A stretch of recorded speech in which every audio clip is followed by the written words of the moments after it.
好，咁我哋而家嚟到托格倫下村啊！呢條村哇，好靜啊！我哋而家暫時都冇見到有咩村民。我哋喺呢度諗住今日就揾啲村落咁樣，就感受下當地一啲生活嘅氛圍啦。啊，呢度行逛一下，Go！啊，草原啊嘛，原先係。係啊，而家就變咗金色咯。夏天係綠色，而家冬天就金色嘅，所以佢叫金草灘。金草灘。係啊，佢村旁邊，我哋啱啱嚟嘅時候就見到一大片啲草灘。終於見到一啲識喐嘅動物啦。牛牛。牛啊 ！Hello， 你好。新疆嘅牛牛。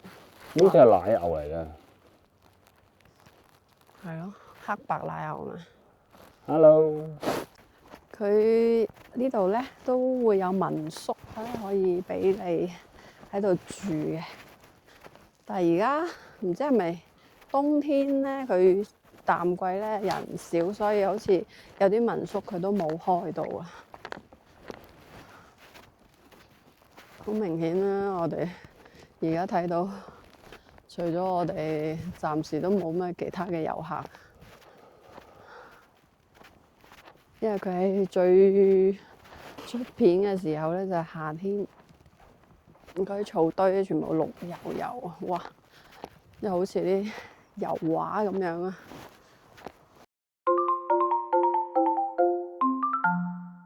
喺度同大家分享下喺新疆租車嘅一啲心得啊！咁咧，我係出發之前咧租咗一部坦克300嘅。咁呢部坦克300咧。喺網上租咧，我係比較過好多個平台，呢一個平台咧係最平嘅。但係點知咧嚟到新疆呢度咧，嚟到喀什咧提車之前嘅一日咧，就出咗一啲意外啦。感覺入邊有一啲套路喺入邊。咁具體套路咧，我可以同大家解釋一下。咁咧就提車前一日收到工作人員嘅電話，咁咧佢就話可以提前一日免費提車。咁去到做完一切嘅提車流程。咁我就準備攞車走啦，然後佢就同我講話，可能你買一個，建議你再買一個500蚊嘅租車保險會穩陣啲。如果唔買嘅話咧，你自己承擔嘅一啲費用咧可能會好高。咁咧就嚇我啦。咁我然後諗一諗，加埋你500蚊之後咧，可能同我平時喺平台租亦都冇咩太大嘅優勢啦。咁我諗下。竟然會有一啲咁樣嘅套路，我就直接將呢部車退咗。咁然之後咧，我就去第二個大平台租咗而家我身前呢一部大眾嘅探戈。呢個探戈咧 1.4T 嘅排量。咁好多人會問啦，你去新疆玩點解唔租越野車啊？因為你要越野嘅噃。但係我可以話俾大家知，我哋係從喀什出發，一直到呢個塔縣。其實沿路咧都係好靚嘅水泥路同埋瀝青路嘅鋪裝路段，所以大家唔使擔心話租一部咁細部車有冇越野功能。但係佢有一個優勢，就係佢嘅價錢好低。我哋租咗5日嘅總價格咧都係850蚊，含呢個保險啊。呢個保險亦都係好多基本上嘅都豁免咗噶啦。所以再同大家強調一句。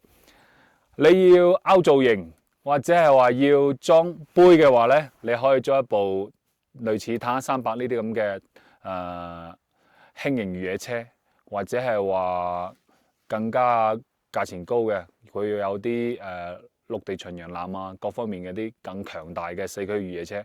但係你如果係話想欣賞下沿途風景嘅話咧，我覺得租一部呢啲咁嘅 1.4T 嘅小排量嘅 SUV 咧，完全係可以勝任。好啦，今日嘅租車分享就到呢度。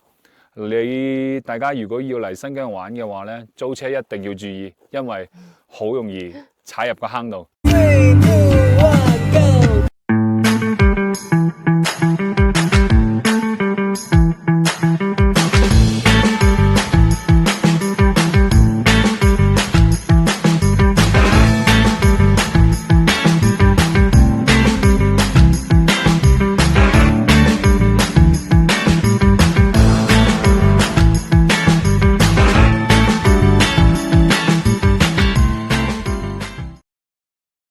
好，咁我哋連續食咗2日嘅鴿子湯同埋羊蹄，今日就換一個口味，嚟到呢間巴基斯坦風味嘅餐廳啊！因為我哋而家所在嘅呢個塔院咧，其實同巴基斯坦咧係好近嘅，你會喺呢度見到好多巴基斯坦人，亦都有好多巴基斯坦嘅餐廳。今日嚟呢間嘅話咧，佢就唔太火，另一間好火，我就驚要排隊。呢間冇咩人嘅。但係佢嘅風味嘅話咧，應該係比較地道嘅。跟住我嚟睇下食咩先。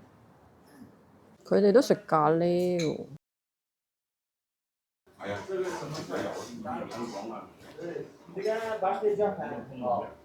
哇！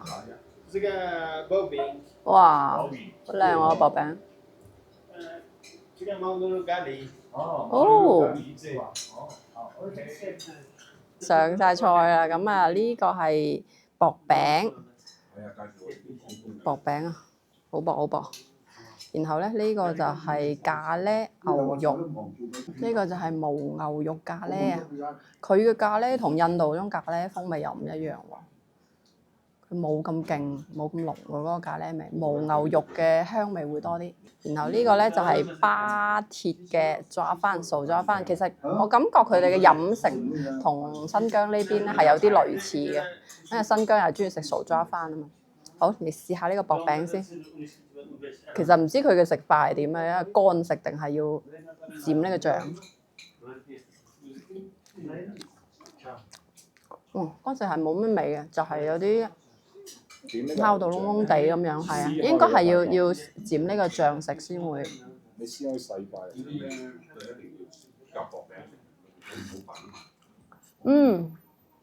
即刻唔同咗個味，因為佢個醬咧好濃嗰個牛肉味啊，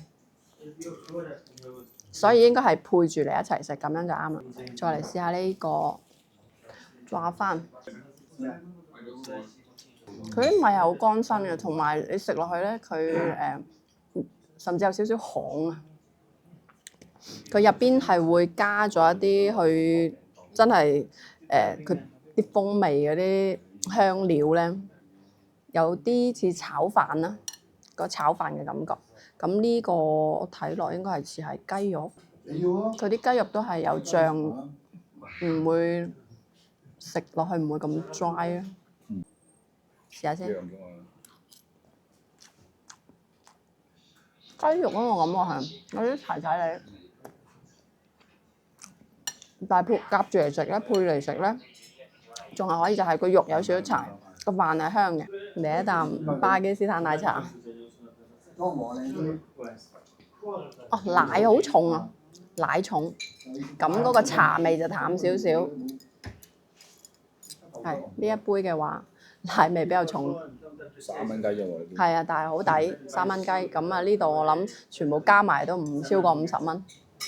睇下呢個菜單，超級平啊呢個菜單，30蚊、10零20蚊咁樣，抵食到喊。68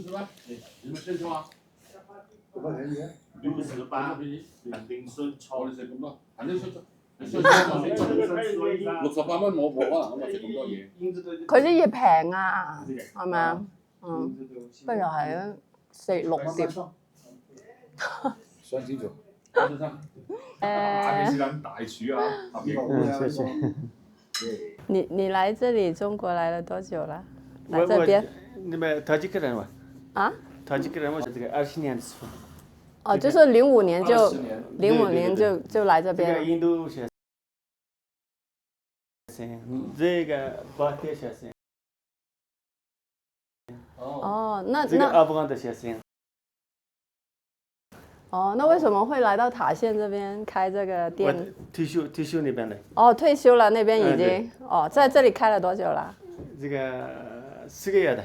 4個月，就是新開的。對。哦，那挺好哦，這些小小的店也，但平常人多嗎？來這裡吃？太多了，看一下這個。老闆很熱情。是不是遊客比較多？對。老闆現在給我們看他的那個平常運營的那個。這個馬來西亞的人。哦。馬來西亞人啊，不是中國的人。哦。或者吃飯。就是也會來到這邊吃飯。對，看一下。哦，对哦，是哦。然后就是这个印度的人，哦，就是也是游客，游客比较多。对，哦，然后这个开始是中国的人，这个是北调的系统。哇，这么多人的，这是不是现在是淡季，所以没什么人？就11月份这个季节，对对对，可能没什么人。之前国庆的时候啊，国庆的时候很多人。对。这个看一下这个，哦，那还蛮是照片看一下。哇，哦对哦，很多合照，老板跟很多游客有合照。他们的那个游客。哎，为什么不在那个喀什什么那边，来这边好像比较偏远一点，来这边开，为什么会？我这个开这个还一年了，卡线开一个。啊，卡县开了1年。对对对。为什么不在卡县继续开呢？卡县。这个巴铁人太多，这个你们。哦，这边巴铁比较多。对对对哦，对。我的吃饭不一样的，再看一下这个蔬菜咖喱是印度的饭，然后这个。哦，就是你什么风味都有哦，印度的。这个巴铁叫饭，这个巴铁的饭。啊，就是你会做两种菜，印度的和。对，这个阿富汗的加饭不一样的。哦。我们现在吃这种是巴基斯坦的是吗？我的这个涂料不一样的，看一下这个。吃饭的涂料。哦。英国的，看一下。这是印度的。不是。啊。英国这个叫。啊，英国啊。英国。啊？什么？英国这个，他们这个。听不懂。巴铁那个嘞。有这个沟通障碍。这是你们那边的巴基斯坦的那个香料。对对对。哦，这个是冲奶茶的，也是巴铁的，就是你们从那边带过来的。哦，你回去是很近的吧？对对对。好，感谢老板了。谢谢，好了，我们先走了。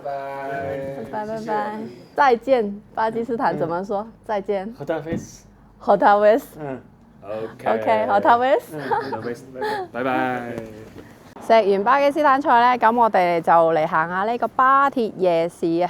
因為其實我哋而家喺塔縣呢度呢，就係同3個國家係相連嘅，譬如有塔吉克斯坦啦，跟住阿富汗啦，同埋呢個巴基斯坦3個國家嘅。咁啊，睇嚟巴基斯坦係比較中意過嚟呢邊嘅喎。因為呢度好多餐廳，呢個身後嘅話呢，就係一個巴鐵夜市，我哋入去睇下，行下。巴鐵夜市嘅話咧，顧名思義就係專門係巴基斯坦人喺度咧買啲小商品之類嘅。我哋嚟睇下嗱，呢邊就有一辣嗰啲攤喺度，好多巴鐵。好多巴鐵喺度。係。Hello。你好，你好。你好。睇下佢，哇！呢啲係佢嘅玉石。係啊，同埋啲小商品啦。馬路。哦。哦，係啊，橙呢？都係賣啲咁嘅小飾品咯。阿富汗。哦，阿富汗。摸下靚唔靚？羊毛。啊，羊毛。舒服嘅呢啲質地，係。哦，好靚啊！呢啲都。這些也是羊毛嗎？羊毛這裡。哦。100% wool。快點記錄一下。買了2個了。哦。This quality is very nice quality。哦，還會講英文的，對，好舒服啊，這個。This one。Nice fabric。OK。關注探創兄弟，吃喝玩樂冇閉翳。